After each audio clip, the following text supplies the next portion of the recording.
মুশফিক মাথা নাড়িয়ে চুপ করে গেল। রাজনের চোখে মুখে কোনো ভাবান্তর নেই, কারণ এই শহরের উত্থান পতন হার জিত সবই তার জানা, সবই তার হাতের মুঠোয়। তাই এই সব নিয়ে সে চিন্তা করে না। কিন্তু মিজানকে মারা ঠিক হয়নি, তার ঘাটতি পূরণ হবার নয়। বিছানায় শুয়ে পায়ের উপর পা তুলে ফোন ঘাটছে নিহান। ফারিয়া আজ একটা সুতির শাড়ি পরেছে। উজ্জ্বল করণের অধিকারীদের একটা সুবিধা আছে, যেই রঙই গায়ে জড়াক না কেন ফুটে ওঠে। এই যে পেয়ারা মাখা, খাও। পেয়ারার প্লেটটা ফারিয়া নিহানের দিকে এগিয়ে দিতেই নিহান পূর্ণ দৃষ্টি মেলে তাকায় ফারিয়ার চোখের দিকে, উঠে বসে। পেয়ারার প্লেটটা হাত বাড়িয়ে টেবিলের উপর রেখে উঠে দাঁড়ায়। ফারিয়াকে একবার উপর থেকে নিচ পর্যন্ত ভালো করে দেখে এগিয়ে আসে তার দিকে। ফারিয়া একটু আগেই গোসল সেরে এসেছে। ভেজা গামছাটা খোপার মতো পেঁচিয়ে চুলে জড়ানো, তার গা থেকে স্নানের মৃদু সৌরভ ছড়াচ্ছে। নিহান ফারিয়ার কাছে এগিয়ে আসে, একদম কাছে এসে মুখ থুবড়ে পড়ে ফারিয়ার খোলা ঘাড়ের ওপর। উষ্ণ ঠোঁট ছুঁয়ে যায় সেখানে, তারপর আঙুল চালিয়ে খুলে ফেলে খোপা বাঁধা গামছাটা। ভেজা চুলের মধ্যে আঙুল বুলিয়ে দেয়, নিজের ওজন খানিকটা ফারিয়ার গায়ে ছেড়ে দিয়ে বলে, রাফু, তোমাকে দেখলে আমার ভেতরটা এমন অস্থির হয় কেন? মনে হয় এই যে প্রথমবার দেখলাম, প্রথমবার ছুলাম। কারণ তুমি যে আমাকে একটু বেশি ভালোবাসো। কিন্তু তোমার মতো করে এত গুছিয়ে তো আর আসতে জানি না। তবুও তোমার অগোছালো ভালোবাসাগুলোই আমার তৃপ্তি দেয়। নিহানের স্পর্শ ধীরে ধীরে গভীর থেকে গভীর হয়। তার আঙুল শরীর বুলাতে বুলাতে রহস্যের জালে হারিয়ে যায়। এই রহস্য ভালোবাসার, এই রহস্য উন্মোচন করতে নেই, করাও যায় না। কি করছেন কি? ফারাজ চিত্রাকে নিয়ে বাড়ি ফিরতেই নিরু ও রুমানা ঘর থেকে বেরিয়ে এলো। মোহনা ও নদী নিচে নেমে এলো তাদের দেখতে। চিত্রাকে দেখে নদী খুশি হলেও অন্যদের চোখে ঠিক কেমন অভিব্যক্তি তা বোঝা গেল না। তবে মিতালের মুখে খাঁটি আনন্দের ছাপ স্পষ্ট ছিল। ফারাজ তখনও বাইরে। চিত্রা অপেক্ষা না করেই বাড়ির ভেতর ঢুকে গেল। হলরুমে তাকে ঘিরে ধরল সবাই। এতদিন পরে ফিরে আসার কেউ আন্তরিক উচ্ছ্বাস দেখালো, কেউ বা ভেতরে ভেতরে বিরক্তি চেপে রাখল। ভাবি, তোমাকে অনেক মিস করেছি, নদিয়া আন্তরিক কণ্ঠে বলল। চিত্রা হাসলো। আমিও ভাবি। দাওয়াত কেমন খেলে? চিত্রা উত্তর দিতে যাবে ঠিক তখনই নিরু মাঝখান থেকে বলে উঠল, যেমন খাবার তেমনি খেয়েছে হয়তো। তার কথায় এক মুহূর্ত নীরবতা নেমে এলো। নদী কিছু বলার জন্য মুখ খুলতে রুমানা কড়া কণ্ঠে নিরুকে থামিয়ে দিল। নিরু, কার সঙ্গে কেমন করে কথা বলতে হয় সেইটা মনে হয় এখনো ঠিক মতো শিখোস নাই। নিরু একটু কুণ্ঠিত স্বরে বলল, কিন্তু বড় মা। বাহ, দিন দিন তো আরো সুন্দর হয়ে যাচ্ছ দেখি। সৌন্দর্যের রহস্য কি? চিত্রা লজ্জায় পড়ে যায়, কি বলবে বুঝতে পারে না। সে মুখ খোলার আগেই পেছন থেকে ফারাজের কণ্ঠ ভেসে আসলো, রাতে ফারাজ স্পেশাল পিরুতে তেল মাখে, তাই এটাই বিবেচনার সৌন্দর্য রহস্য। দয়া করে তেল চাহিয়ে লজ্জা দিবেন না ভাবি। সবাই একসঙ্গে ফারাজের দিকে তাকায়, সকলে লজ্জায় পড়ে যায়। ফারাজের বুকের কাছে দুটো বোতাম খোলা, সাদা শার্ট পরিহিত, তার লম্বা চওড়া আকর্ষণীয় দৈহিক গঠন, চোখ ফেরানো মুশকিল। এমন পুরুষ নাকি বিয়ে করেছে হাঁটুর কাছে পড়ে থাকা এক বাচ্চা মেয়েকে। মোহনা ভেতর থেকে দীর্ঘশ্বাস ফেলে। রুমানা বেগম ছেলের এই বেয়ারা আচরণে বিব্রত বোধ করেন। জলদি সেখান থেকে সরে যান। এই ছেলে দুদিন পর নিজে বাচ্চার পাওয়া হবে, অথচ এখনো এমন। আল্লাহ জানে ভবিষ্যতে এর কি হবে। না, এ ছেলে আবার আর বদলাবে না। মাথা ভার হয়ে আছে। সারা সন্ধ্যা অফিসের কাজে ডুবে থাকার পর অবশেষে বাড়ি ফিরেছে সে। ক্লান্ত দেহ নিয়ে দরজার চৌখাটে পেরিয়ে আসতেই চিত্রা মিতালিকে ফারাজের জন্য খাবার ও এক গ্লাস লেবুর শরবত রুমে দিয়ে যেতে বলল। তবে মিতালির এখনো কোনো খোঁজ নেই। ফারাজ কোনো বিরতি না নিয়ে সরাসরি গোসল সেরে সুলেমান এলাহির ঘরে চলে গেল। বাবার সঙ্গে তার কথা কম হয়, প্রয়োজনের বাইরে কোনো আলোচনাতেই সে স্বচ্ছন্দ নয়। এদিকে চিত্রা রুম থেকে বেরিয়ে একেবারে উপর থেকে অন্দরমহলের দিকে তাকালো। নিচতলায় শ্বশুর শাশুড়ির ঘর। আচমকাই নিচ থেকে তাকে ডেকে উঠল কেউ। আপা, নিচে নামেন, খালো আপনাকে ঘরে ডাকছে। মিতালির গলা। আসছি। সুলেমান এলাহির সামনে দাঁড়ালে চিত্রার মনে এক অদ্ভুত অনুভূতি কাজ করে, এক ধরনের সংকোচ, আবার এক ধরনের আশ্রয়ের অনুভূতিও। বাবা মা না থাকায় এই পরিবারই তার সেই শূন্য স্থান পূরণ করেছে। রুমানা প্রায়ই তার হয়ে কথা বলে। চিত্রার মনে হয় যদি তার নিজের মা বেঁচে থাকতেন তিনিও হয়তো এমনই করতেন। যেমন করে সুলেমান তাকে আম্মাজান বলে ডাকেন। হয়তো বাবাও বেঁচে থাকলে ঠিক এমন করেই ডাকতেন। চিত্রা মাথায় ঘোমটা দিয়ে নিচের দিকে চেয়ে সিঁড়ি বেয়ে নামে। সিঁড়ি বেয়ে নামতে ভালোই লাগে, মজা পায় সে। তবে সিঁড়ি বেয়ে উপরে ওঠার সময় ফারাজ ইলাহির কথা মনে পড়ে। কোলে তুলে সিঁড়ি বেয়ে উপরে যাওয়ার জন্য হলেও প্রতিটি মেয়ের একটা করে দরাজ ভাই থাকা দরকার। হঠাৎ করে চিত্রার সামনে এসে দাঁড়ালো কেউ। তাল সামলাতে না পেরে চিত্রা প্রায় পড়েই যাচ্ছিল, কিন্তু তখনই তাড়াহুড়োই একজোড়া শক্ত হাত তাকে ধরে ফেলল। ভুলবশত লোকটার নখ চিত্রার বাহুর মধ্যে গেঁথে গেল। চিত্রার মুখ থেকে একটা ভোঁতা শব্দ বেরিয়ে এলো, তবে দ্রুত সে নিজেকে সামনে তাকালো। একবার নিজের বাহুর দিকেও চোখ বুলিয়ে নিল। লোকটি তার বাহুর দিকে তাকিয়ে উদ্বেগপূর্ণ সুরে পড়ল, দেখি লেগেছে তোমার? সরি, কষ্ট দেওয়ার ইচ্ছে ছিল না আমার, প্লিজ আমায় এই ভুল বোঝো না। চিত্রা জোহানের দিকে তাকালো। কিছু বলার আগেই নিজেকে শান্ত করে মনকে প্রশ্ন করলো, সামান্যই তো লেগেছে, ইচ্ছে করে তো দেয়নি সে, তবুও তার চোখ ঝুড়ে সৃষ্টির হওয়া এই ব্যাকুলতার কারণটা কি? চিত্রাঙ্গনা সিঁড়ির কাছে দাঁড়িয়ে আছে ফারাজ, হাত দুটো বুকের কাছে গুজে রেখেছে, কপালে গভীর ভাঁজ, চোখে মুখে স্পষ্ট বিরক্তির ছাপ। একবার জোহানের দিকে তাকালো, তারপর আবারও দৃষ্টি সরিয়ে নিল। জোহান কৌশলে হাসি বুলিয়ে বিদায় নিয়ে সিঁড়ি বেয়ে উপরে উঠে গেল। চিত্রা নিচে নামতেই ফারাজ তার হাত আঁকড়ে ধরল, কণ্ঠে স্পষ্ট হতাশা। ঘুমটা কই? চিত্রা কিছু না বলে চুপচাপ আবারও বড় করে ঘোমটা টেনে নিল। তারপর ফারাজের হাত ধরে সুলেমান এলাহির কক্ষে প্রবেশ করলো। রুমানের সামনে পান সাজানো রয়েছে। ফারাজ চিত্রাকে নিয়ে ঘরে ঢুকতেই মিতালি ছুটে এলো। উজ্জ্বল মুখে হাতে এক গ্লাস শরবত এগিয়ে দিয়ে বলল, খালু, লেবুর শরবত। ফারাজ গ্লাসটা হাতে নিতেই মিতালির মুখে আফসোসের সুর, খালু, বাজারে লেবুর যা দাম, মানুষ খাইবটা কি? ফারাজ হেসে বলল, যেভাবে তুই আমার মাথা খাচ্ছিস, মানুষের তেমনি কারো না কারো মাথা খাবে। আর যদি লেবুর জন্য এতই আফসোস হয়, তাহলে আজ থেকে ভীম খাবি। শুনেছি ওতে নাকি 100 লেবুর শক্তি থাকে। মিতালি বিস্ময়ে চোখ বড় বড় করে বলল, হ্যাঁ স্যার। ফারাজ ঠোঁটের কোণে হাসি টেনে জবাব দিল, না, মিছে। রুমানা চিত্রাকে পাশে বসিয়ে পান মুখে দিয়ে প্রশ্ন করলেন, নাতি নাতনির মুখ কবে দেখমু? চিত্রা এই প্রশ্নে বিব্রত বোধ করে, কি উত্তর দেবে বুঝে উঠতে পারে না। সুলেমান এলাহিও তার জবাবের অপেক্ষায় তাকিয়ে আছে, তবে চিত্রাকে কিছু বলতে হলো না। ফারাজ পাশ থেকে বলে উঠল, এটা বাংলা সিনেমা পাওনি আম্মা, যে ডলাডলি করলেই বাচ্চা হয়ে যাবে। এখানে প্রসেসিং এর একটা ব্যাপার আছে, শুধু ডিভাইস কানেক্ট করলেই তো আর হয় না। রোমানা একেবারে চুপ হয়ে গেলেন। পরিস্থিতি হালকা করতে ফারাজ আবারও বলে উঠল, চিন্তা নেই আম্মা, ভালো প্রোডাকশনই পাবেন, নিশ্চিত থাকো। চিত্রা মনে মনে নিজেকে দোষারোপ করলো, এই লোকের সঙ্গে আসা উচিত হয়নি। সে উঠে ফারাজের পাশে দাঁড়ায়, তবে তাদের মধ্যে এখনো দূরত্ব রয়ে গেছে। ফারাজ চিত্রাকে কাছে টানতেই তার বাহুতে হাত রাখে। তখনই চিত্রার মুখ থেকে ব্যথায় মৃদু আহ শব্দ বেরিয়ে আসে। ফারাজ বাহুর দিকে তাকানোর আগে চিত্রা আঁচল ফেলে জায়গাটা ঢেকে দেয়। ফারাজ তা উপেক্ষা করে বলে, আমার মাথা ধরেছে, ঘুমোতে গেলাম। সুলেমান এলাহি বললেন, চিত্রা আর একটু থাক। ফারাজ ভ্রু কুচকে তার দিকে তাকিয়ে বলল, বোকার, তোর তাহলে আমার সঙ্গে যাবে, তুমি নিজেরটা নিয়ে থাকো। ফারাজ চিত্রার হাত শক্ত করে ধরে বলে, অনেকদিন ধরে ব্যায়াম করি না, আজকে করতে হবে। যাও রুমে কি তৈরি হবিও। রাত নেমেছে নদীর ঘাটে, চারপাশে নিস্তব্ধতা, শুধু মাঝে মাঝে ঢেউয়ের মৃদু শব্দ ভেসে আসছে।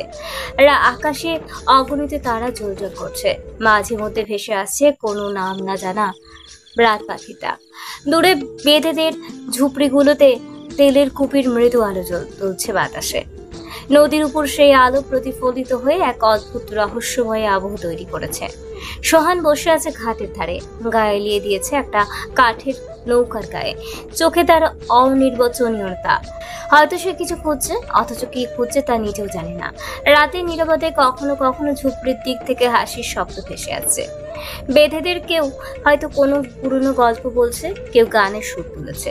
একটা বাচ্চা ছেলে দৌড়ে এসে থামে সোহানের সামনে। ছেলেটা বেদেদেরই এক সন্তান, গায়ে ছেঁড়া পাজামা, চোখে সরল কৌতূহল। তুমি এইখানে একা বসে আছো কেন? সোহান ছেলেটার দিকে তাকিয়ে একটু হাসলো, বলল, জানি না, হয়তো নদী আমারে ডাকতেছে। ছেলেটা বোঝে না, কিন্তু মাথা নাড়িয়ে আবারও দৌড়ে চলে যায়।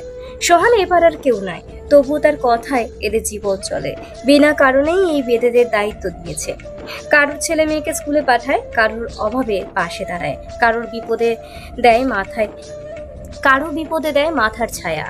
কেন এসব করে সে নিজেও জানে না। হয়তো পাপের বোঝা কমানোর চেষ্টা, হয়তো নিজের ভেতরের অপরাধ বোধকে চাপা দেওয়ার প্রয়াস। কেউ তাকে প্রশ্ন করে না। বেদেরা প্রশ্ন করা শেখেনি। এদের জীবন চলে নদীর স্রোতের মতো, যেমন আসে তেমনই বয়ে যায়। তবুও সোহানের মধ্যে এক অদ্ভুত টান অনুভব করে তারা। ভাইজান, আম্মাই আজকে কচুর মুখে দিয়া ইলিশ মাছের মাথা লেজ রানছে। ওই দিন আপনি যে মাছটা পাঠাইছিলেন না, ওটার মাথা দিয়েই রানছে। কয়টা খাইয়া যান, মেলা দিন হইল আমাগো লগে খান না। আমিনার বয়স হলো, এ পাড়াতেই থাকে। আমিনার বাসায় অসুস্থ মা ছাড়া কেউ নেই।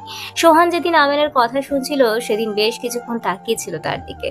পরেক্ষণে আমিনাকে পড়ালেখা করাবে বলে সে সিদ্ধান্ত নেয়। আমিনার পরিবারের দায়িত্ব, তার মায়ের চিকিৎসার খরচ সোহান সেই দেয়। একবার আমিনা সোহানকে বলেছিল, আমার তো ভাই নাই, তাই এত দুঃখ। সোহান আমিনার বড় ভাই হয়ে পাশে আছে। রাতে খাইয়া যামুনি, হ্যাঁ আমার কাছে যাও, ওনারে একা রাখো না। আমিনা আচ্ছা বইলা নৌকার দিকে পা বাড়ায়। সিফাত সোহানের পাশেই দাঁড়িয়ে আছে। আমিনা চলে যেতেই সে বলল, ভাই মিজান সাহেবরে উপরে পাঠাইয়া দিতে কইল, তাও আবার লাশ ওইখানে ফালাইছেন। এসব নিয়ে তদন্ত হইব, সেটা তো জানেন তাই না? আমার কোনো চিন্তা নাই, মাঝে মাঝে একটু বিনোদনের প্রয়োজন আছে। ফারাজ লাশ দেখতে অবশ্যই আসছে, তাই না? হ, মাগার মিজান সাহেব কিন্তু অনেক কাজের মানুষ ছিল। চিন্তিত কণ্ঠে বলল সিফাত। আরে একজন মরলে হাজার জন আছে, আর ওই বুড়ার তো এমনিতেই বয়স হইয়া গেছিল। আরে আমি না মারলেও তো মরতই, কেবল প্রশ্ন হইল কার হাতে মরতো। আর কার হাতে? ফরাজ এলাহি হাতে। এক মুহূর্ত চুপ থেকে বলল সিফাত, একটু থেমে যোগ করল, তবে আমার কেমন জানি অস্থির লাগতেছে। উনার মতন মানুষ একটা মাইয়ার জন্য বিদেশ থেকে চলে আসতে পারে। জানি না, তবে এইটা জানি কিছু তো একটাই মাইয়ার মধ্যে আছে। এখন তো মিসেস এলাহির সঙ্গে আমার দেখা করার জন্য এই অন্তরটা ছটপট করতেছে রে। দিলের ব্যথা বাড়তেছে সিপাহিতারে, দিলের ব্যথা বাড়তেছে। বাতাসের দাপটে বারান্দার সাদা পর্দাটা বেপরোয়া নর্তকীর মতো ছটফট করছে। বারবার আঘাত করে যাচ্ছে লোহার রেলিং এ। জানালার আধখোলা পাল্লাটা কাঁপতে কাঁপতে অদ্ভুত ছন্দে ঠোকাঠুকি করছে কাঠের ফ্রেমের সঙ্গে, যেন কারো দম বন্ধ করা আকুল আবেদন। খোলা রাখো, বন্ধ করো, আবার খোলা রাখো। দূরাকাশের কালো মেঘগুলো একত্র হয়ে ভারী হয়ে উঠেছে। বাতাসের ঘূর্ণি ধুলো উড়িয়ে দিয়ে যাচ্ছে। শুকনো পাতাগুলো মাটির উপরে নাচতে নাচতে ছুটে যাচ্ছে দূরে। গাছের পাতাগুলো একসঙ্গে ঝাঁকুনি খাচ্ছে। চিটা বারান্দায় দাঁড়িয়ে বাইরে দেখায়, অনুভব করে সেই আগত বিসর্জনের ছন্দ, বৃষ্টির প্রথম ফোঁটার প্রতীক্ষা। গোমোট আকাশ থেকে ভেজা গন্ধ ভেসে আসছে। আবারও জানলার দরজায় প্রচন্ড শব্দে বাড়ি খায়, যেন শেষবারের মতো হুঁশিয়ারি দিচ্ছে বৃষ্টি নামছে, আবারও বৃষ্টি নামবে। মিতালি ভাত দিয়ে গিয়েছে, খাইয়ে দেব? ফারাজ কোনো জবাব দেয় না। মুখে বলেছে মাথা ধরেছে, অথচ ল্যাপটপ কোলের উপর নিয়ে এক নাগাড়ে কাজ চালিয়ে যাচ্ছে। আঙুলগুলো এক মুহূর্তের জন্য থামছে না। জবাব দিচ্ছেন না কেন? উঠুন, আমি আগে মশারি টাঙাই। চিত্রা ফারাজের দিকে এগিয়ে আসতেই হঠাৎ বজ্রপাত হয়, সঙ্গে প্রবল দমকা হওয়া। বাতাসের ঝাপটে তার বাহুর ওপর থেকে আঁচল সরে যায়, কিন্তু চিত্রা সেদিকে খেয়াল নেই। বারান্দায় কাপড় আছে, ভিজে যাবে, একটু নিয়ে আসবেন? এই ভয়ানক আবহাওয়ায় ওখানে যেতে ইচ্ছে করছে না। এমনিতেও সেদিন দুটো লাশ পাওয়া গেছে। ফারাজের চোখ অনেক আগেই ল্যাপটপের পর্দা ছাড়িয়ে চিত্রার দিকে চলে গেছে, তবে তার দৃষ্টি পড়েছে অন্যখানে। চিত্রার ডান বাহুতে ফর্সা নরম চামড়ার ওপর নখের গভীর দাগ বসে আছে। কতটা শক্তি প্রয়োগ করলে এমন দাগ পড়ে? নখ গেঁথে গিয়ে রক্ত জমে। ফারাজ শুষ্ক গলায় ঢোক গিলে বলল, নিজের কাজ নিজে করো। চিত্রা থমকে যায়। ফারাজের এমন রুক্ষ স্বর সে আগে কখনো শোনেনি। ফারাজ তার সঙ্গে এমন করে কখনো কথা বলে না। দাঁড়িয়েছো কেন? যাও। চিত্রা চোখ শুরু করে তাকায়, তারপর নিচু স্বরে বলে, আপনি দেখছি বহুরূপী। ফারাজ ফাঁকা হেসে ওঠে, তুমি বহুরূপী হয়ে দেখো, দেখবে দুনিয়া তোমার কথায় নাচছে। শখ নেই। কিন্তু তুমি তো আগে থেকে বহুরূপী মিসেস ফারাজ এলাহি। চিত্রা ভ্রু কুচকে তাকায়, কিছুক্ষণ স্থির দাঁড়িয়ে থেকে এক মুহূর্ত দেরি না করে বারান্দার দিকে পা বাড়ায়। বারান্দায় পা রাখতেই বৃষ্টির প্রথম ফোঁটা গায়ে এসে পড়ে। চিত্রার বৃষ্টি ভালো লাগে। রাতের বেলা বজ্রপাত তাকে শিহরিত করে, তবুও বৃষ্টির প্রতি তার আকর্ষণ অমূল্য। বৃষ্টি দেখলেই ছুতে ইচ্ছে করে। রেলিং এর বাইরে হাত বাড়াতেই বর্ষার নরম স্পর্শ তার আঙুল ছুঁয়ে যায়। কিন্তু এখানে বেশিক্ষণ দাঁড়ানো যাবে না। বারান্দার রশিতে টাঙানো কাপড় ভিজে যাবে, আর ভিজে যাবে সে নিজেও। হঠাৎ আকাশ বিদীর্ণ করে নেমে আসে বিজলির ঝলকানি। এক মুহূর্তের জন্য চারপাশে আলোকিত হয়ে ওঠে, আর সেই আলোয় তার দৃষ্টি আটকে যায় পুকুরটার দিকে। চোখের সামনে স্পষ্ট হয়ে ওঠে দুটো নিথর দেহ, জলকাদায় মাখামাখি, নিস্তব্ধ শূন্য দৃষ্টিতে লাশ দুটো তাকিয়ে আছে তার দিকে। কি ভয়ানক ভ্রম! চিত্রার প্রচন্ড ভয়ে পিছনে সরে যায়। পিঠ গিয়ে ঠেকে প্রস্তরের মতো একটি শক্ত বুকে। এত ভয় কিসের? চিত্রা কোনো কথা না বলে ফারাজকে জড়িয়ে ধরে, চোখ মুখ খিচে ফারাজকে আঁকড়ে ধরে। চিত্রার হাতের মুঠোয় ফারাজের সাদা শার্টের অংশ, পরক্ষণেই ছিটকে এক পা পিছয়। ফারাজ গম্ভীর, কথা না বলে চিত্রাকে টেনে সে বুকে জড়িয়ে নেয়, নেশালো গলায় গাল ধরে। কাছে এলে যাও দূরে সরে, কতদিন রাখবে আর একা করে, মনে টেনে নাও। বৃষ্টির ছিটকে আসা জলের পরিমাণ ধীরে ধীরে বাড়তে থাকে। দুটো দেহ আবারও ভিজে যায়। ঠান্ডায় চিত্রার ছোট দেহ কাঁপছে। ফারাজের সেদিকে কোনো খেয়াল নেই। সে শক্ত করে চেপে ধরে চিত্রার ডান হাতের বাহু। ব্যথায় আবারও মৃদু আর্তনাদ গলা থেকে বেরিয়ে আসে চিত্রার। ফারাজ কথা না বলে ব্যথার জায়গায় ঠোঁট রাখে, তবে শীতল চুমুর মাধ্যমে স্পর্শ ছোঁয়াতে নয়, বড় হিংস্রতা নিয়ে সেখানে দাগ বসাতে। চিত্রার চোখে আপনা আপনি জল চলে আসে, তবু সে প্রতিবাদ করে না, ঠায় দাঁড়িয়ে থাকে। তার চোখের কোণে জমা জল ফারাজ দেখেনি, দেখবো না। জল তো বৃষ্টির ফোঁটায় মিশে যাচ্ছে। বৃষ্টি চিত্রার চোখের জলকে আড়াল করে দিচ্ছে বারবার। ফারাজের হাত চিত্রার শাড়ি ভেদ করে কোমর ছুঁয়ে যায়। চিত্রা অনুভব করে ফারাজের নিঃশ্বাস তার ঘাড় স্পর্শ করছে। তার হৃদস্পন্দন দ্রুত হয়ে ওঠে, কিন্তু সে কোনো প্রতিবাদ করে না। ফারাজের হাত ধীরে ধীরে চিত্রার কোমর থেকে উপরে উঠে আসে, তার পিঠ পেয়ে ঘাড়ের কাছে পৌঁছায়। চিত্রার চোখ বন্ধ করে ফারাজের স্পর্শ অনুভব করে। হঠাৎ ফারাজ চিত্রার মুখের দিকে ঝুঁকে আসে, তার ঠোঁট চিত্রার ঠোঁটের কাছে এসে থেমে যায়।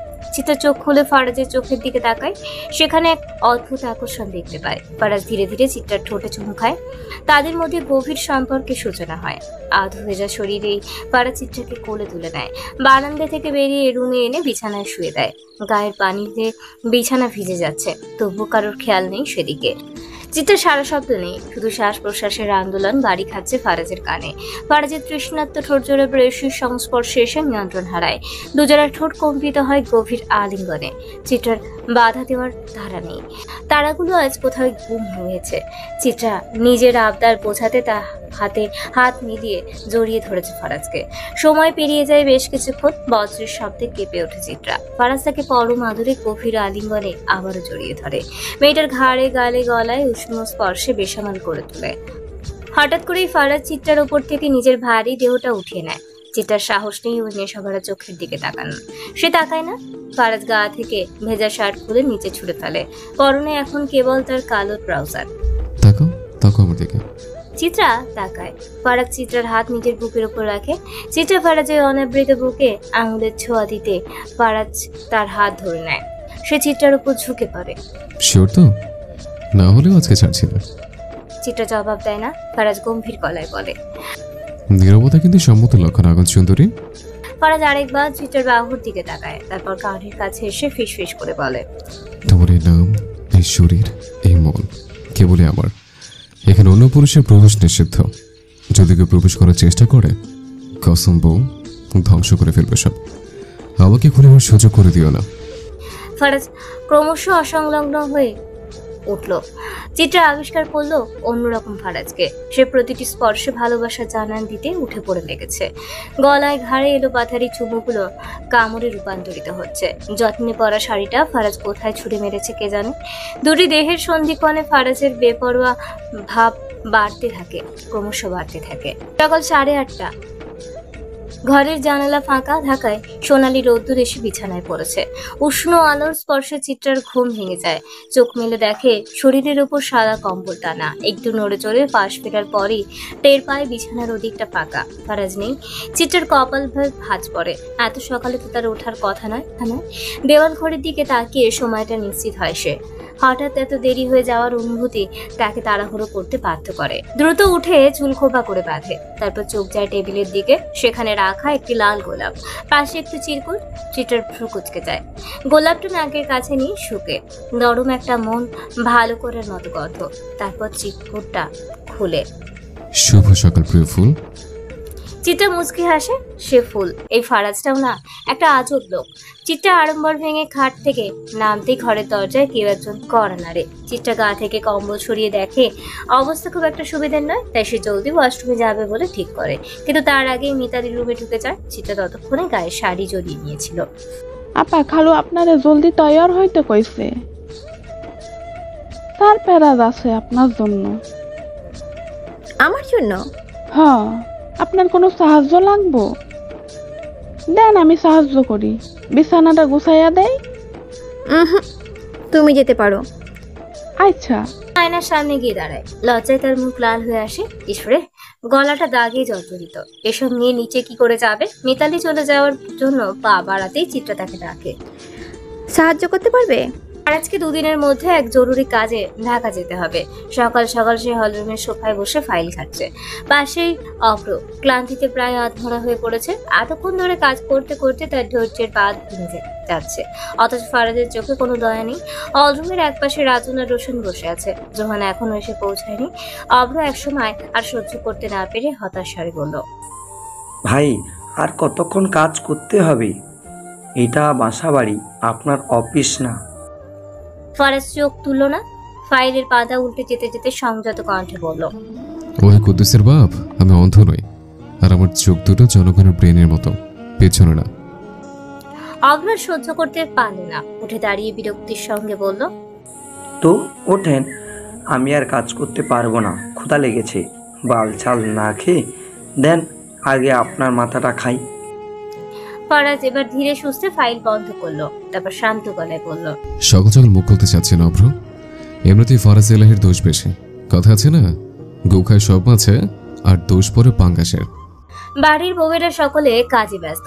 রান্নাঘরে তো বেশ কয়েকজনের কাজের মানুষ আছে, তবুও রান্নার দায়িত্ব কাউকে দিতে পারেন না রুমানা। বাহিরের মানুষের হাতের রান্না খাওয়া তার পক্ষে একেবারেই সম্ভব নয়। চিত্রা সিঁড়ি দিয়ে মিতালির সঙ্গে নিচে নামছে। এত বড় ঘোমটা টেনেছে যে মুখটাই দেখা যাচ্ছে না। তবে শাড়ি সামলানোটা সে এখন মোটামুটি শিখে ফেলেছে, যদিও মাঝে মাঝে কষ্ট হয়। কিন্তু এই বাড়ির বিবাহিত নারীরা শাড়ি কেন পরে? শুধু কি জমিদার বাড়ির বউ বলে? ফারিয়া নিহানের সঙ্গে রুম থেকে বের হওয়ার মুহূর্তে চিত্রাকে পেছনে থেকে ডাকলো। ঠিক তখনই ফারাজের চোখ গিয়ে পড়লো সিঁড়ির দিকে। পাশে থাকা অভ্র তাকালো। যাক, ভাবি আসছে। অভ্র মনে মনে স্বস্তির নিঃশ্বাস ফেলল। এখন অন্তত ভাবি পারে ভাইয়ের হাত থেকে তাকে বাঁচাতে। চিত্রা, উনি আমার স্বামী নিহান শেখ। ফারিয়া পরিচয় করিয়ে দিল। নিহান বিনয়ের সঙ্গে চিত্রাকে সালাম জানালো। ভাবির সঙ্গে হাত মেলানো কি ঠিক হবে? উনি আবার রাগ করবেন না তো? একটু দ্বিধাগ্রস্ত হয়েও সে হাত বাড়িয়ে দিল। ঠিক তখনই তার চোখ চলে গেল হলরুমের দিকে। চেয়ারে গা এলিয়ে বসে আছে ফারাজ এলাহি। কিন্তু সবচেয়ে ভয়ের ব্যাপার হলো তার দৃষ্টি। নিহানের বাড়ানো হাতের দিকেই স্থির হয়ে আছে সেই তীক্ষ্ণ চাহনি, যেন এখনই সর্পের মতো গিরে ফেলবে। মুহূর্তেই নিহান হাত সরিয়ে নিল। তারপর ফারাজের দিকে তাকালো। ফারাজ একবার চোখ তুলে চাইল। ঠোঁটের কোণে অস্পষ্ট হাসি ফুটলো। সে ঠান্ডা গলায় শুধু বলল, দ্যাটস মাই বয়। নিহান ঠিক বুঝতে পারলো না ফারাজ কি বলল, কারণ সে সিঁড়ির ধারে আর ফারাজ হলরুমে। বাঁচের দূরত্ব বেশ খানিকটা। তাছাড়া ফারাজ দুটো ঠোঁট দাঁড়িয়ে বলছিল, তাই বোঝা কার্যত অসম্ভব।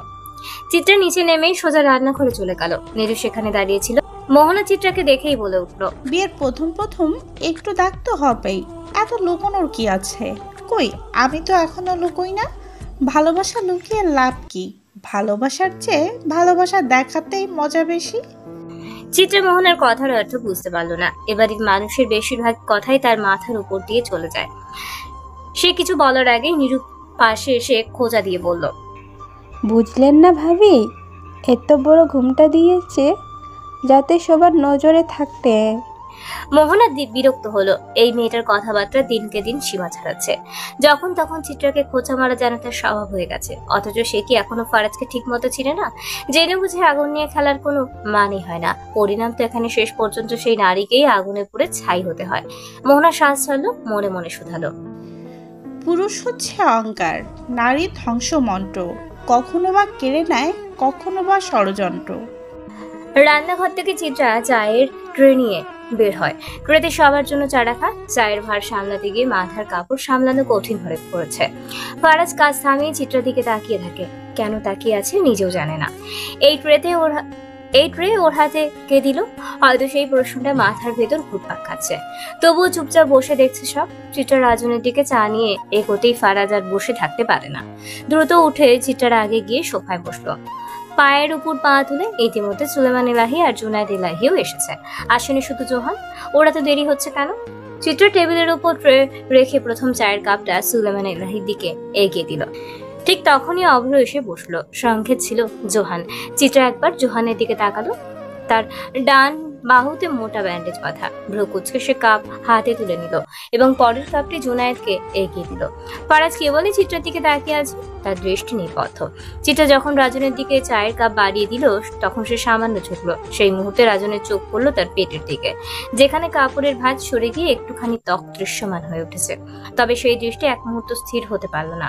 তার আগেই চিত্রার হাত থেকে ফারাজ কাপটা কেড়ে নিয়ে বলল, এটা আমার হাতে দাও, আর যাও আমার জন্য কড়া করে এক কাপ ব্ল্যাক টি বানিয়ে আনো। চিত্রা আজকে ফারাজের হাবভাব কিছুই বুঝতে পারছে না। হঠাৎ লোকটা তার জন্য মাহিয়া হয়ে ওঠে। হঠাৎ আবার তার ব্যবহার এমন ভাবে বদলে যায় যেন সবকিছুই ছলনা, অভিনয়। এক মুহূর্ত দেরি না করে চিত্রা আবারও রান্নাঘরের দিকে পা বাড়ায়। জুনায়েদ এতক্ষণ ছেলের হাতের ব্যান্ডেজ লক্ষ্য করেনি। চোখ পড়তেই তিনি বড় বড় করে তাকান। কি রে বাপ, হাতে কি হয়েছে? জোহান একটু চুপ থেকে বলে, বিপদে নিয়ে খেলি আব্বা, এইসব আঘাত লাগা তো স্বাভাবিক। নিজের খেয়াল রাখবি না তাই বললা? ভালো লাগছে না, আমি উঠলাম। জোহান জুনায়েদের কথা উপেক্ষা করে উঠে যায়। সুলেমান এলাহির সেদিকে পাত্তা নেই। সে নিজের মতো করে চা খাচ্ছে। আজকের অনেকদিন পর তারা সবাই একসঙ্গে। নিহান চায়ের কাপে পরোটা চুবিয়ে খেতেই ভালোবাসে। সে নিজ চুপে বসে বসে গিলছে। রাজন সবসময় পকেটে সিগারেট রাখে। ফারাজ চায়ের কাপে চুমুক বসিয়ে বলল, সিগারেট দেন ভাই, আমি আবার চা সিগারেট একসঙ্গে খাই। পাশ থেকে অভ্র হুট করে বলে উঠল, এতে ভালো বাথরুম হয়। ফারাজ পাশ ফিরে অভ্র দিকে চাইতেই সে চুপ হয়ে গেল। রাজন একটা সিগারেট এগিয়ে দিল ফারাজের দিকে। ফারাজ নিঃশব্দে সিগারেটটা নিয়ে লাইটার ছুঁয়ে ধরালো। এক গভীর টান দিয়ে গাল ভর্তি ধোঁয়া ছাড়লো রাজনের মুখের দিকে। তারপর ঠান্ডা গলায় বলল, আজকাল একটু এদিক ওদিক নজরটা বেশি যাচ্ছে না ভাই? রাজন কুচকে তাকালো, চোখ মুখে অবাক করা দৃষ্টি। নজর দেওয়ার মতো জিনিসের উপর মানুষ তো নজর দেবই। ফারাজ একটা তাচ্ছিল্য নিয়ে বলল, কিন্তু আপনি তো পশু ভাই, আপনি কেন নজর দেবেন? রাজন থম মেরে গেল, সঙ্গে বাকিরাও। এই ফারাজ হঠাৎ এত বদলে গেল কেমন করে? বুঝলাম না ফারাজ, এবার দেশে আসার পর তোর হুইলটা কি? তুই তো এমন ছিলি না। ও মাইয়া তোর মাথা খাইছে, বলল রোশান। ফারাজ গা ছমছমে এক শান্ত কণ্ঠে বলল, What do you mean by Maya? She's my legally married wife. She's Mrs. Faraz Elahi. Do you understand? Tell me if you don't understand. I know how to explain. Roshan বিরক্তি সুরে বলল, কিন্তু তুই যা করতেছস ঠিক হইতেছে না। তুই তো নিজেও বিপদে পড়বি, আমগরও ফেলবি। তুই বাঘের মুখ থেকে শিকার থাবা দিছস, আর এখন সেই শিকার নিয়ে আমগুলোকে ঝামেলা করতেছস। আমি শিকারি ভাই, থাবা দেওয়া আমার ধর্ম। লিসেন, আমাকে আমার কাজ করতে দেন। আপনারা আপনাদেরটা করেন। আমার কাজে আঙুল ঢোকানোর চেষ্টা করলে আমি একেবারে হাত ঢুকিয়ে দেব। আর একটা কথা, আমি কিন্তু আঙুল ছুঁই না, গোটা হাতটা ছেড়ে উপরে ফেলি। ভাই এমন করে কয় না, ভুলে গেলা? Sharing is caring. যে শেয়ারিং ইজ মাই ফক। এসব আমি বালতিও ঘুরি না। ভালো মানুষ হয়ে আছে, সেভাবেই থাকতে দেন। উঠলাম। কথা শেষ করে সে উঠে দাঁড়ালো। এক মুহূর্ত নষ্ট না করে সোজা রুমের দিকে পা বাড়ালো। ভেবেছিল চিত্রাকে আজ একটা সারপ্রাইজ দেবে, তবে মুড নেই এখন। সিঁড়ির কাছে পৌঁছে পেছনে ফিরে কঠোর গলায় মিতালিকে বলল, তোর আবাকে বল রুমে আসতে জলদি। অপ্রশুষ্ক গলায় ঢোক গিলে চায়ের কাপ নামিয়ে রাখলো। ভাইয়ের মেজাজে বরফ থেরাপি দিতে হবে। সে ধীর পায়ে সিঁড়ির দিকে এগোলো, কিন্তু হঠাৎ পেছন থেকে কে যেন ধপ করে ঝাঁপিয়ে পড়লো তার গায়ে। একটা কর্কশ আতঙ্কিত কণ্ঠ চিৎকার করে উঠল, কালুর বাপ, হোয়ার ইউ গোয়িং? প্লিজ, আমার সারা no going, because I love him.